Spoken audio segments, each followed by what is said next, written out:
Help people see this isn't just a choice between two names on a ballot or two personalities or all of those pieces. It's really two different futures for us as individuals. So that was the thing that really struck me right at the beginning. It was that sense of they want to take total control. It's important to be part of a union because you have to have a voice. Welcome to Union Talk. I'm Randi Weingarten.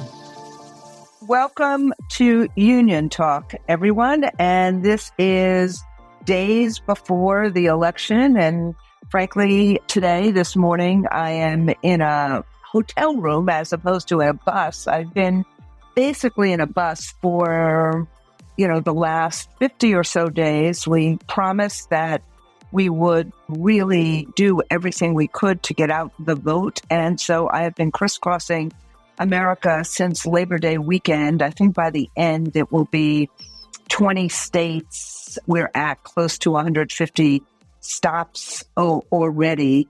But really, truly, the stakes in this election could not be more consequential, both in terms of what we need to do for America and for Americans, and in terms of what, frankly, a bunch of people on the other side are trying to do to America. So, there have been lots of other times that we've talked about Trump and his minions. And for those of you who did not see the Madison Square Garden rally or look at some of the social media from it, I would, if you have the stomach for it and have whatever gives you some salve or some balm, I'd be drinking it or eating it as you watch it. But he is very intent on doing what the New York Times Sunday opinion cover page said, which is prosecuting his enemies, ordering mass deportations, using soldiers against citizens, abandoning allies, playing politics with disasters. And as Maya Angelou has said, believe him when he says that. And people who used to work for him say he means it. And people who have been long-term Republicans like Liz Cheney and Adam Kinzinger and others have said that even though they disagree, frankly, with us with so many economic proposals, they want to save their Constitution and our democracy. So that's the Donald Trump campaign side. But even though he has run away from it, Project 2025 is the Donald Trump running the government side. And I don't really understand, frankly, the arrogance of them in writing it. Normally, they hide who they are before an election. But here it has been front and center, and they put out a 900-plus page document about what they would do if they get power. And so Donald Trump may say he renounces it, but it is institutionalizing Trump. And his running mate wrote the forward, and many of the people who have worked for him or worked for the campaign have basically edited this document or wrote this document. So instead of hearing about this document from me, I thought it was important to re-raise it and revisit it days before the election. I asked a friend of mine who is the vice president for campaigns and outreach and American Progress. That doesn't tell you just what a smarty pants he is. He is an amazingly smart guy, and he understands how to connect policy and what really happens with real people. And that is Joe Radosevich. And before Joe joined American Progress, he served with U.S. Senator Amy Klobuchar, with Pennsylvania Governor Josh Shapiro as Governor Shapiro's chief of staff. He led this kind of really important way of combining legal and communication strategies so that people actually in the real world understand what we're doing as policy wonks or policy geeks or all of that stuff. We don't do a really good job at that all the time. And Joe is really good at it and really good at understanding all of this stuff. I love that your first job, Joe, was as a prep cook. And I understand that you have not missed a GOTV weekend since 2002. So, Joe, That's I right. am really great. It's really great that we have you to kind of dissect all of this stuff. So I would just say, look, just like Tim Walz says, you don't draw up a playbook unless you plan to use it. And so I know a bunch of our folks understand that Project 2025 abolishes the Department of Education, it scraps Head Start, it slashes funds to support students with disabilities. I'm just giving you some of the highlights. Yeah. It rescinds protections for any kid in America. It's not just LGBTQ kids, any kid in America. It rolls out universal vouchers as it undermines resources for public schools. It cuts free school lunches on healthcare. It eliminates the protections for people with pre-existing conditions. It allows the monitoring of pregnancies so that they can prosecute people if they miscarry. It imprisons doctors. Yeah. It does all of these things. But the question I have for you... Fit a lot into 900 pages. Yes, it does. The question I really want you to answer is, what do you think, just when you first saw it, what did you think?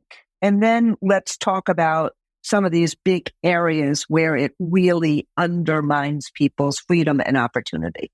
But when you first saw it, what did you think? Well, thank you very much for having me and for all the work that you and your members do. Spent many hours in different AFT buildings all around the country, including in Minneapolis for about 2 weeks, 6 years ago. So it's great to be here.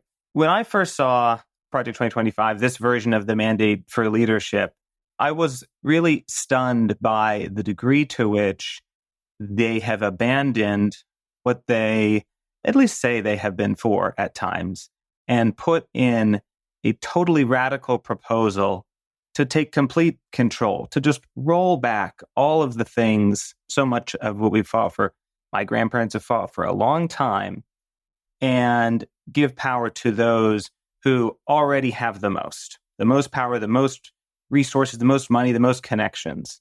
And we're going to pay the price. I mean, this is a plan to make the next conservative president, Trump, the most powerful president ever. It's a plan to get rid of some of the checks and balances that we've relied on to protect us at work, to put programs in place that actually help people. Like, we'll have time to unpack some of those. But a lot of the things in here don't necessarily require Congress. Some of the things are dangerous and it would have to go through Congress, have to go through a process. But many of the things here are regulatory. They're things that they could do very quickly. And the thing I was sort of struck by so much right at the beginning is they have put that plan for control down in a way that they really haven't before. Right. And you talked about these guys, who they are, and this playbook. They spent $22 million drawing this up. Even for a billionaire, you don't flush $22 million down a toilet. If you drop a plan, you want to use it. And that money and that time that they spent has really allowed us, I think very importantly, to help people see this isn't just a choice between two names on a ballot or two personalities or all of those pieces. It's really two different futures for us as individuals. Right. So that was the thing that really struck me right at the beginning. It was that sense of they want to take total control. Yeah, so I think when you say, Joe, that they're walking away from who, at least modern day Republicans have been. Modern day Republicans used to say, and, I'm just a high school social studies teacher, so bear with me if I simplify things, but they used to be the party of small government. They used to believe that you let locals and school boards and the will of the people and let them do what they believe, and that the federal government should not have such control. This seems like it's turning that totally on its head.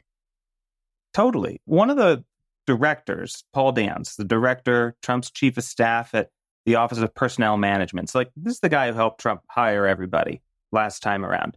He was one of the main authors, of Project 2025. And one of his quotes about this was, "We need to reintroduce political control over the bureaucracy. That's the importance of Project 2025.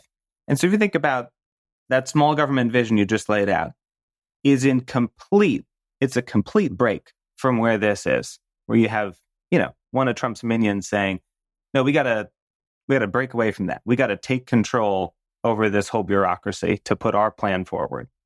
And the other thing, which I've seen and watched in the last few years, like take it on student debt, then they are menacing with their lawsuits. Like every day, they bring another lawsuit to try to stop a government entity from actually regulating or enforcing or instituting, one of Biden's priorities. And we see this in terms of AGs working with private companies like Mohila. So they're actually on the Biden side of this. They're basically saying, oh no, we're going to try and do everything we can to stop you. But yet what they're talking about is using those bodies of government to do exactly what they're complaining that Biden is trying to do right now. Yeah. Well, I think about how this impacts schools potentially, like right away. Yeah. Something that was done through regulation wasn't a change in law. It was about like school meals. It was allowing basically if a certain number of students were going to qualify for free lunch, get a meal at school, it would be more efficient. It would save on some of the bureaucratic costs. It would reduce stigma if we made that available to more children in the school or in the district. Yeah. Right. It saved time, it saved money. It's very effective. And this is one of the things that Project 2025 would get away with. And they could do it pretty quickly, because it's one of these regulatory steps. And you brought up student loans. That's another area where many of the changes that have been an improvement and they have taken too long and it's taken lawsuits and there's a lot more to do, haven't been because of Congress. Right. And it's stuff that they could change right away. So we ran some of the numbers on Project 2025 for the average new teacher in Pennsylvania under Project 2025, the amount that they would be paying in student loans would almost triple a month. And over the course of their career, they would pay double what they would be paying under current law. They would get rid of the public service loan forgiveness program. Yep. They would get rid of the teacher loan forgiveness program, which can kick in for some teachers in about 5 years. And it's just one of many, it's 900 pages of this stuff, but it's just one of these many examples of things they could do really quickly. And sometimes we think change happens so slowly, and it does when you do it legally and when you're trying to bring people together.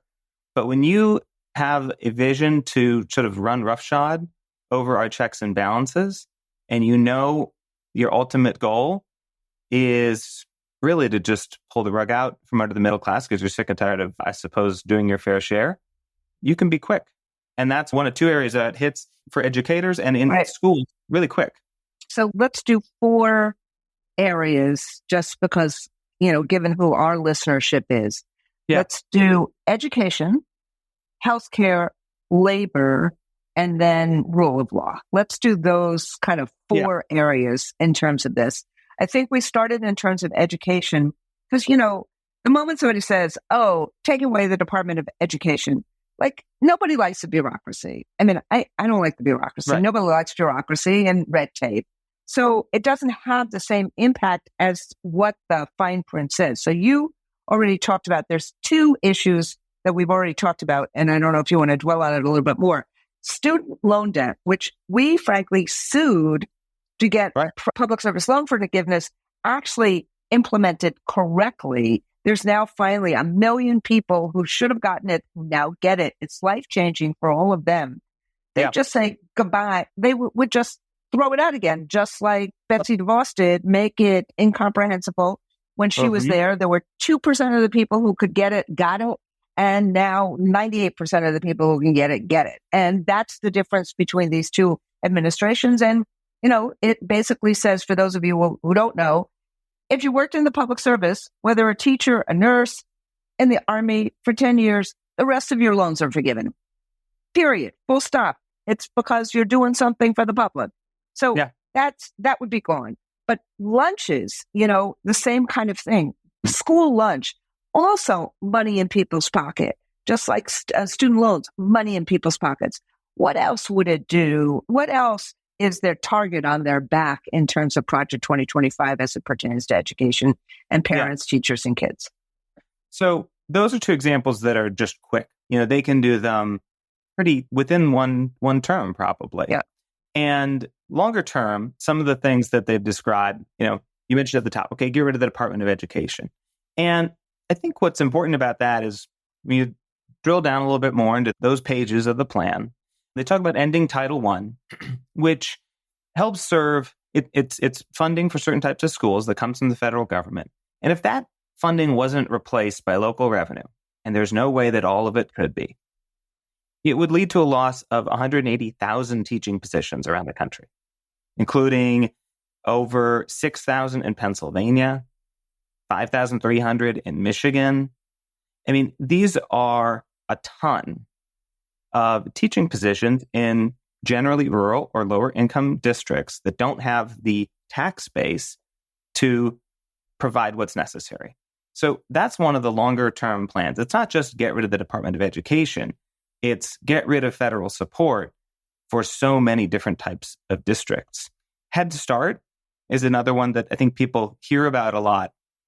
And that's something that, 783,000 low-income children in the country depend on.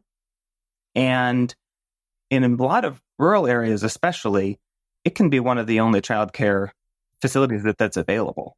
Yeah. And so those are things that might take a little bit longer, but are central to the plan. And I think when we get to labor, we'll talk about this, but there's a real connection here because when you put it all on 900 pages, you can see what they're really trying to do. And they're not looking at kids as future citizens and as future inventors and entrepreneurs and writers. They're looking at them as resources to exploit. And it's a big element of this whole plan. But we have seen this strategy work in the past when teenagers would be having to go to work to support a family, for example. And ultimately, the threat to public education here is because they don't want a future where kids can all go through and graduate and be effective citizens.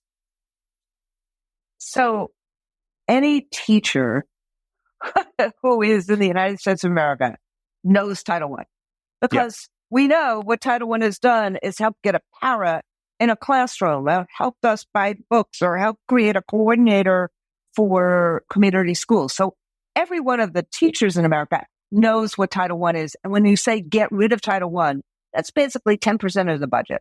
And frankly, the red states get more Title I than the blue states, and so it's just the irony of all that. But it's also IDEA funding.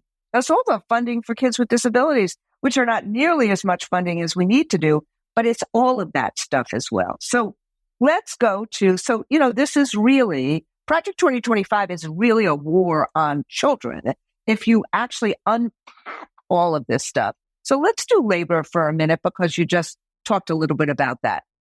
People like if you're in the labor movement, we understand what it means when we talk about how to organize. And when you have a National Labor Relations Board that basically will not, so you have an organizing campaign going on, and the boss decides to fire the organizers or fire the people inside the shop, the organizers, and then the NLRB never takes the case or it takes, years.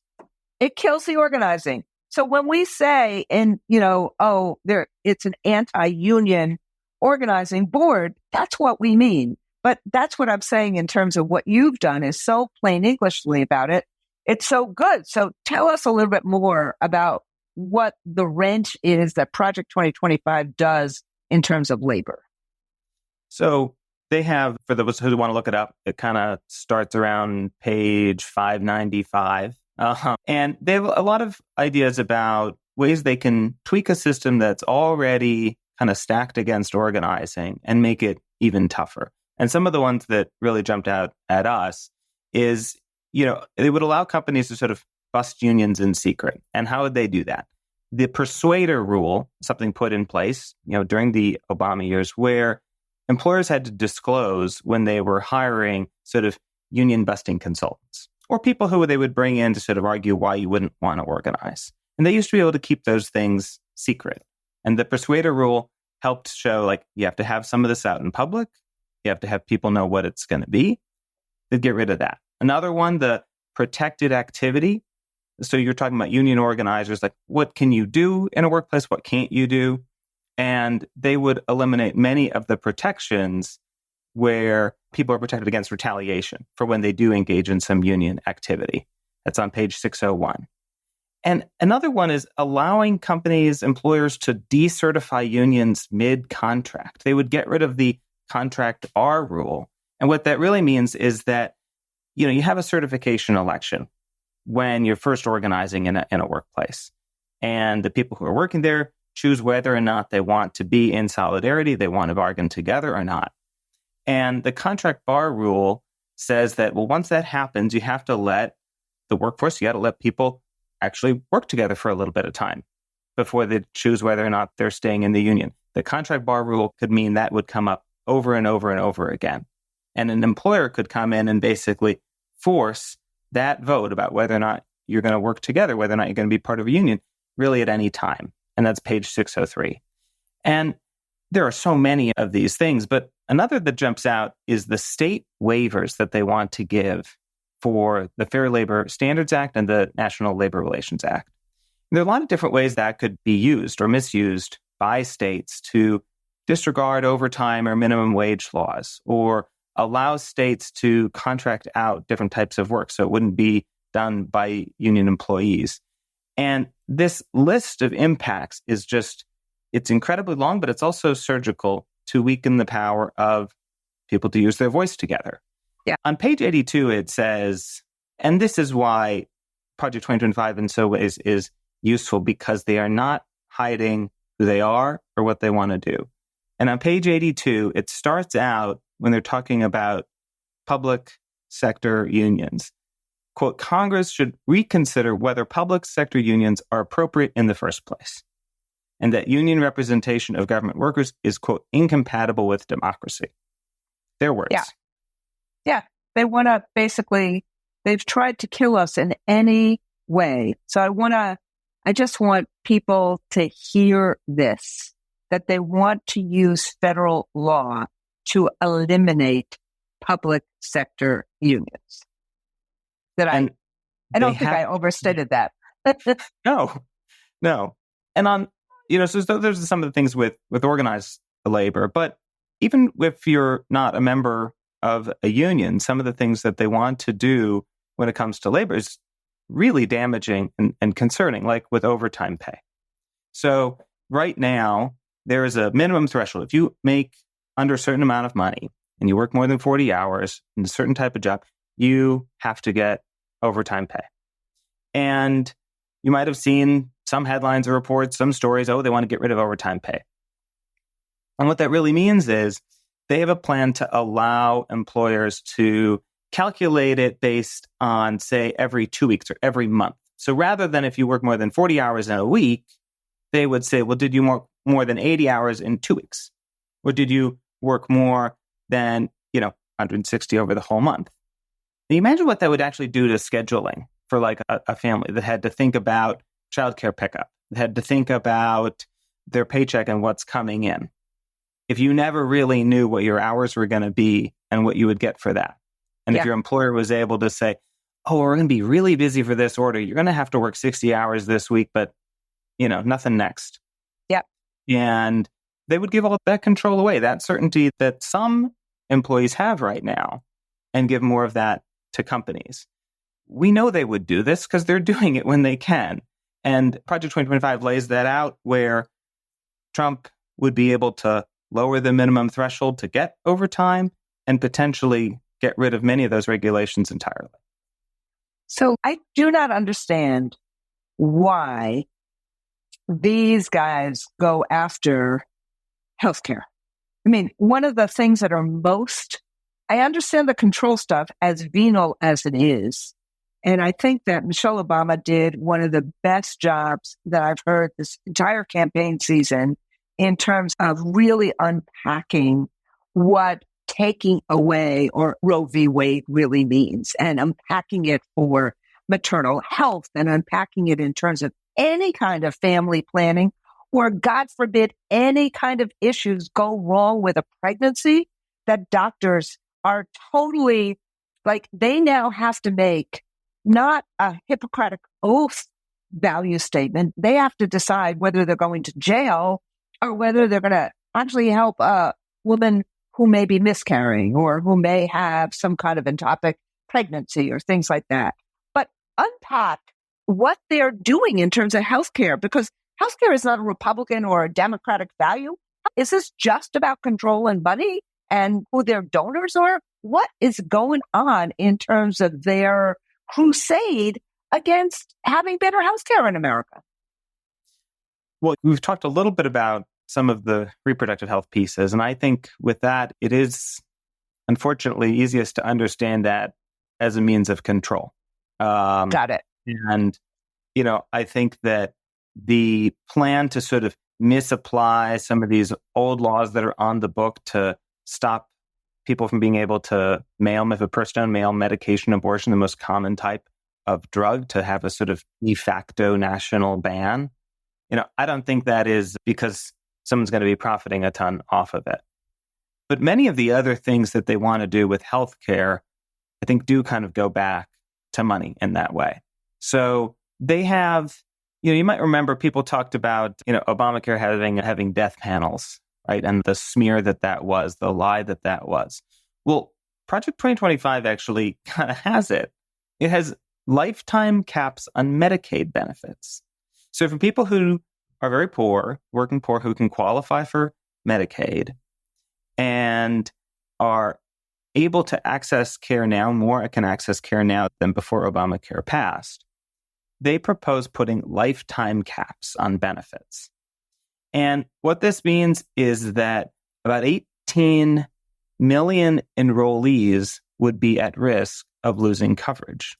So basically, if you were not able to maybe work and support yourself, maybe you have some type of condition that is a rare disease or costs a lot to take care of, you could hit that cap.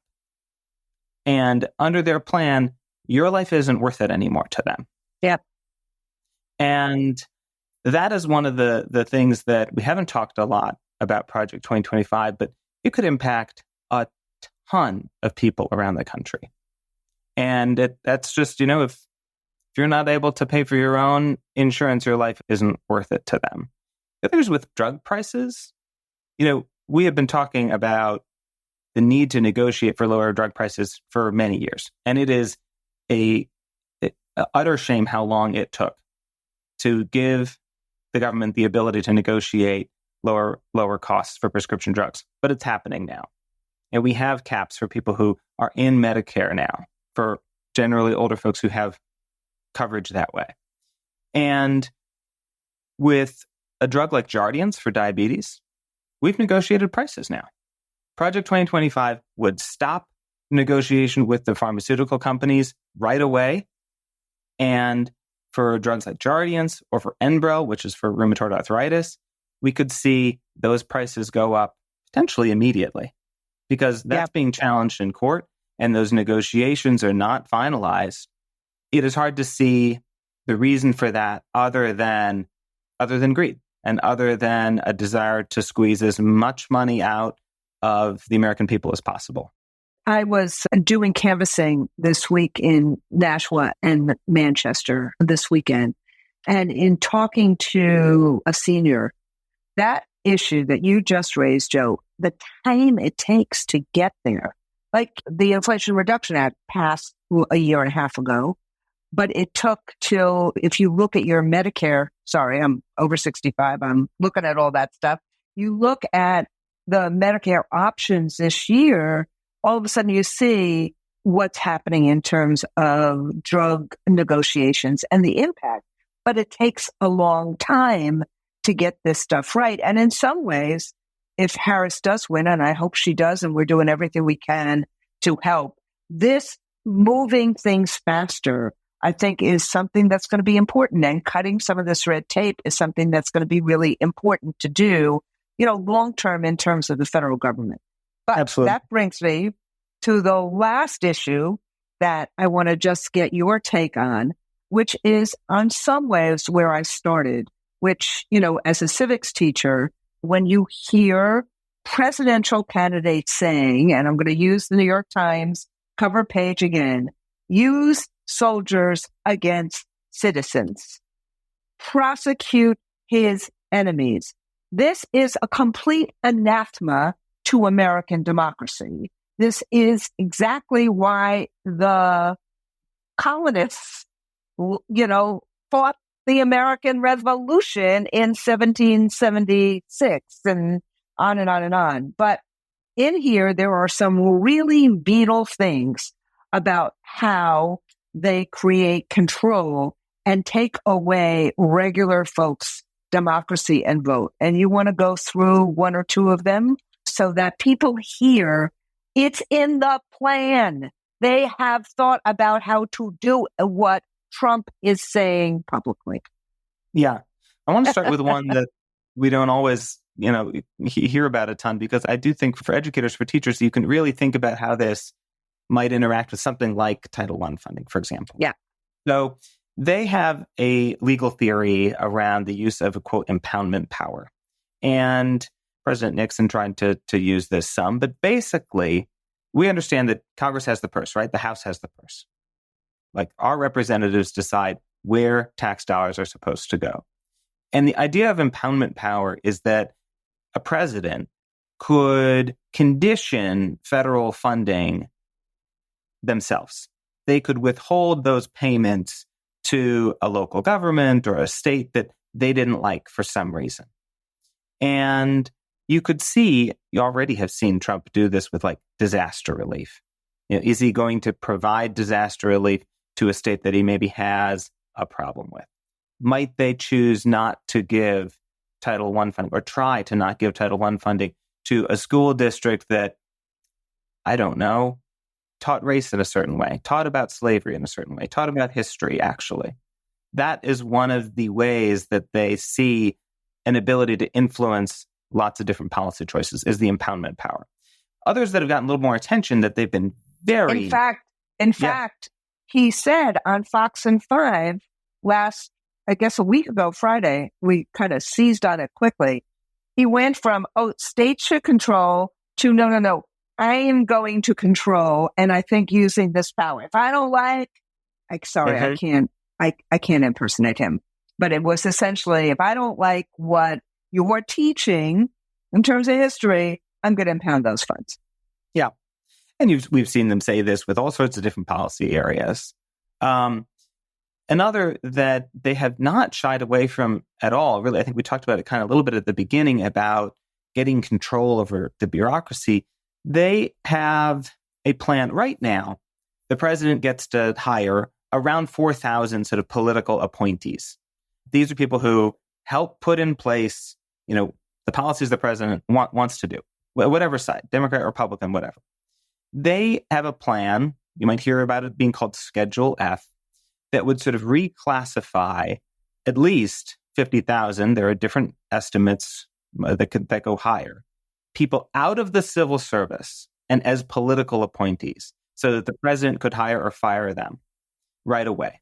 So just off the bat, that's more than 10 times, right, the number of political appointees a president has today. And these are people who can get into the weeds of regulation. And right now, they swear an oath to the American people and to uphold the law. And they want to change that with people who would swear an oath to a person, a political ideology that's shown a willingness to break the law, to do what they want to do. So Schedule F, that could be things like, a physician or an engineer or an expert of some kind. You could see the FDA, for example, which is supposed to regulate drugs, make sure they're safe for us. Well, we know the right, if that's even the right name to call these folks, but these Trump minions, they don't believe that some medication, for example, should be allowed around abortion, for example. they have a lawsuit to say that it's not safe. It's not backed up by any science. But if they replaced the political appointees, newly political appointees, right? And instead of being hired because you actually know something about medicine at the FDA, you were hired because you support a certain ideology, would they be able to reclassify certain drugs and say that they're not safe anymore? They're not allowed. That's the kind of control that they could have if you get rid of the civil service and you can repeat that story in agency after agency after agency. So I know we are running out of time, but I just really want to ask you the following question. How do you fight this? Now that we see what it is, I've noticed there's no Republicans that are running on this. They know how unpopular it is, but they've written this playbook. So how do we fight this right now? Because this clearly impacts all sorts of people's day-to-day life. How do we fight this? Yeah. Well, obviously, defeating Trump is a huge blow to Project 2025, but ideas don't die. And I think, part of what is happening right now is the authors behind this plan think that now is a good time to try and roll back all of the things that we have done for around 100 years to give people more control over their own lives. Because there's so much uncertainty in our economy, there's been so many changes in our media landscape, they see an opportunity now to take power. And so, in addition to what's so important about this election, we need to confront the ideas that they're pushing, which really boil down to, in this uncertain time, right? We need a strong man. We need order. We need action. We can go down a different path and talk about how dark that can be. But, when we defeated this, and when our grandparents, defeated this in the United States, it wasn't only by they couldn't compare it to what was happening in some other country in Europe. They weren't relying on historical precedent all the time. They weren't talking about fascism always in that way. They were explaining and organizing with people. These are the folks who are going to make you work day and night. These are the people who are trying to squeeze everything out of you. They're trying to limit your voice. And really what we need to do is a little more organizing. We need to be reaching out to people we don't agree with. We need to be making sure that kind of crazy uncle is still coming to Thanksgiving. We need to be expanding the base and explaining what they're really trying to do. They don't care about whether or not a 14-year-old that's not sure about, what gender they are is going to have a chance to have a good life. They just want to distract and divide in order to get more power because things are changing right now and people are unsettled. And that is when they'd strike. Yeah. So I think that is an amazing way to end this podcast. I want to say thank you to Joe for being on the show today and for educating people and about what really is in Project 2025 and the impact it has on everyday lives. And if you want to see more of Joe's work on Project 2025, you can go to democracyforward.org or you can read my take on it on AFT.org. But I think that what Joe just said in terms of the end, which has been the through line for this whole podcast, which is this is about control. This is about taking control, vesting or divesting control of our lives from us and putting it into and concentrating power in the federal government. It is, in some ways, what we fought against as a country in World War II. But it's done in a different kind of way, and it is preying on people's fears as opposed to people's hopes. But the details really matter, whether it's getting rid of school lunches or public service loan forgiveness or basically taking out the experts in the federal government and replacing them with people who only owe allegiance to Donald Trump, or whether it's taking away all of Title I or getting rid of pre-existing conditions as that you can't take away health care based upon pre-existing conditions, or whether it is basically monitoring doctors or teachers. This is all in there. And so thank you, Joe, for actually illuminating the words in that 900-page document and making it real for us about what they're trying to do. And for everyone else, please, it's early vote right now. This election is the most consequential of our life, and certainly of my lifetime. And if we don't want any of these things to happen, there is one thing to do, which is to defeat Donald Trump. And this is Union Talk. Have a great day.